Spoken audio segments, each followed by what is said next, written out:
दोस्त मिस्टर टुट्टू आ गया एक नई कहानी लेकर।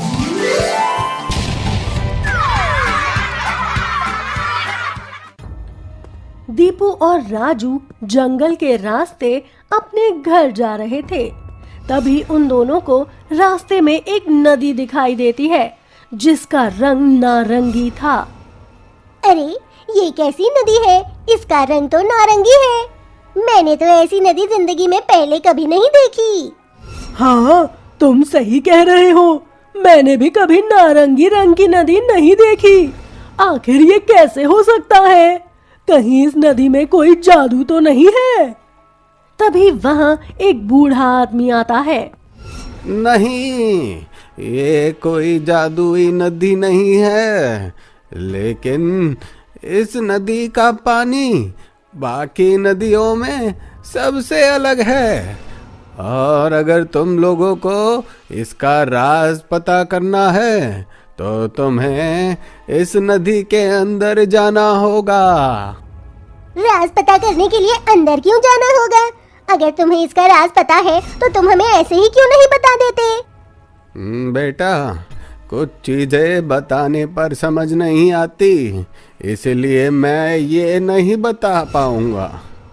ये बहुत खास नदी है। अगर तुम्हें जानना है तो कपड़े उतार कर स्नान करने के लिए कूद जाओ इस नदी में। एक डुबकी लगाओगे तो तुम्हें सब पता चल जाएगा। हाँ हाँ, हम दोनों डुबकी जरूर लगाएंगे तो हमें पता चल जाएगा कि इसमें क्या जादू है, और फिर हम अपने गांव वालों को भी बताएंगे। राजू और दीपू दोनों कपड़े उतारकर नदी में नहाने के लिए चले जाते हैं। वो लोग एक एक करके डुबकी लगाकर देखते हैं और बूढ़े से कहते हैं, हम लोगों ने एक एक डुबकी तो लगा ली, लेकिन हमें तो कुछ भी पता नहीं चला।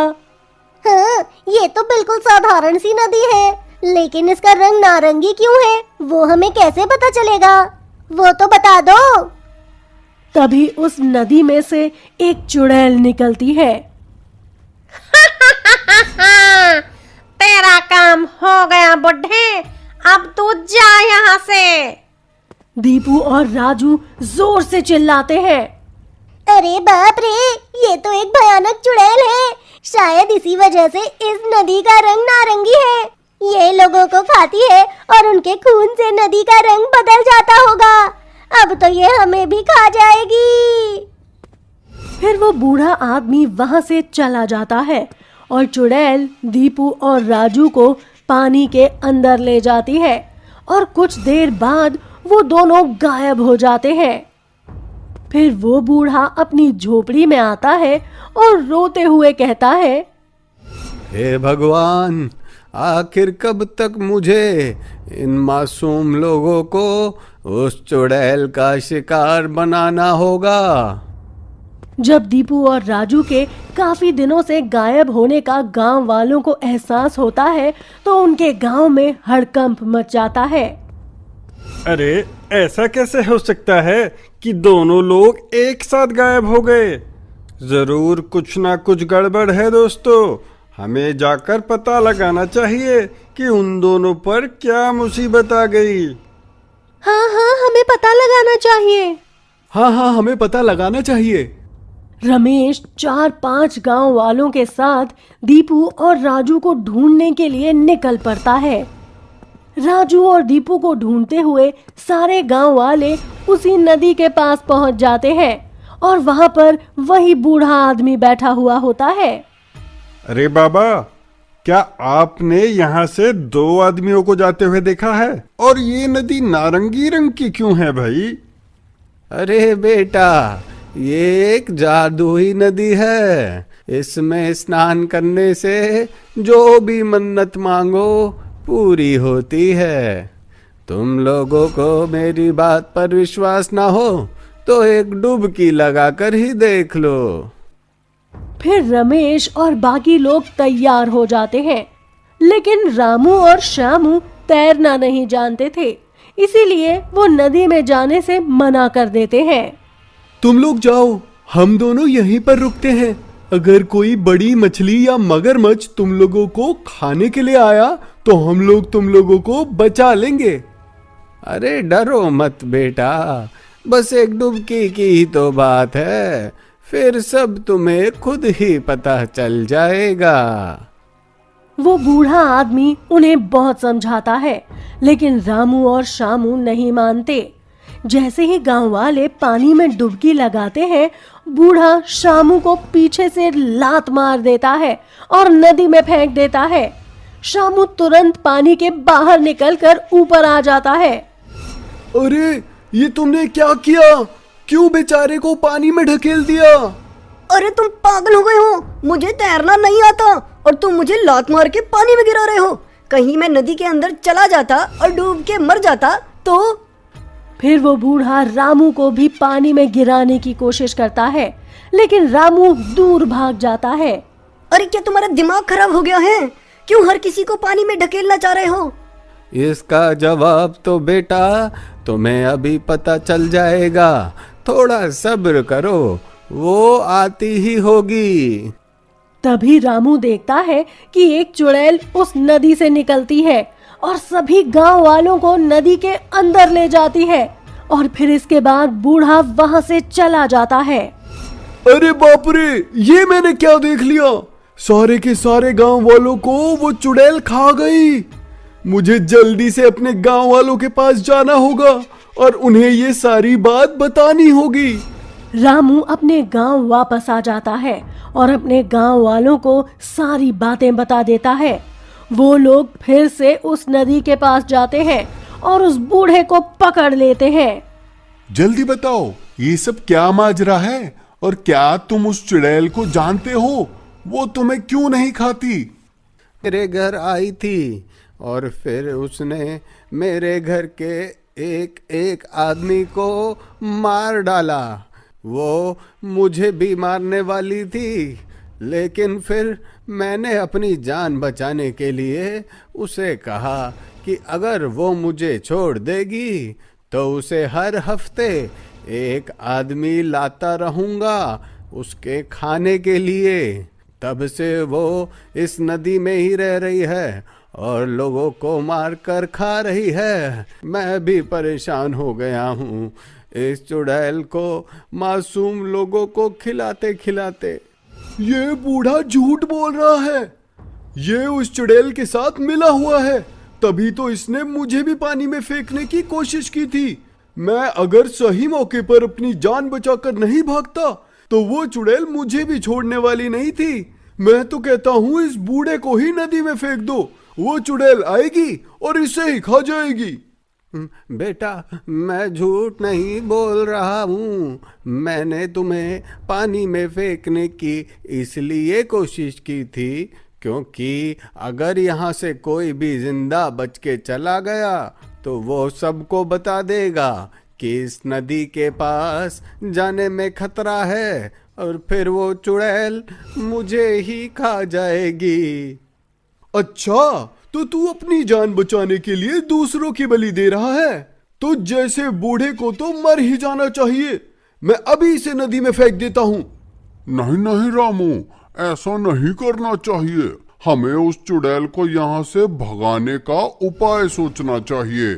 फिर सभी सोच में पड़ जाते हैं, लेकिन किसी को भी कोई उपाय नहीं सूझता। मैं तो कहता हूँ इस नदी में मगरमच्छ छोड़ देते हैं, फिर वो उस चुड़ैल को ही खा जाएंगे। लेकिन अगर वो मगरमच्छों को ही खा गई तो? वो चुड़ैल है, कोई आम आदमी नहीं। ऐसा रास्ता सोचो कि वो चुड़ैल हमेशा के लिए ही खत्म हो जाए। जल्दी सोचो, कल अगर उसे एक आदमी ना मिला तो वो बाहर निकलकर मुझे ही खा जाएगी। तभी वहां से एक सिद्ध पुरुष निकलते हैं। सभी गांव वाले सिद्ध पुरुष के पास आ जाते हैं और उन्हें अपनी समस्या बताते हैं। ये तो कोई नई किस्म की चुड़ैल लगती है जो पानी में रहकर इंसानों को खाती है। इस चुड़ैल से मुक्ति पाने का उपाय क्या है बाबा? हाँ, एक उपाय हम जरूर कर सकते हैं। हम एक पुतले को पानी में डाल देते हैं। जब उसे पता चलेगा कि इंसान नहीं पुतला है, तो वो इस बूढ़े को मारने के लिए गुस्से में पानी से बाहर आएगी। फिर जब वो चुड़ैल इस बूढ़े आदमी को मारने के लिए पानी से बाहर निकलेगी, तब उस पर मंत्र के द्वारा शक्ति का इस्तेमाल करके उसे नष्ट कर दूंगा।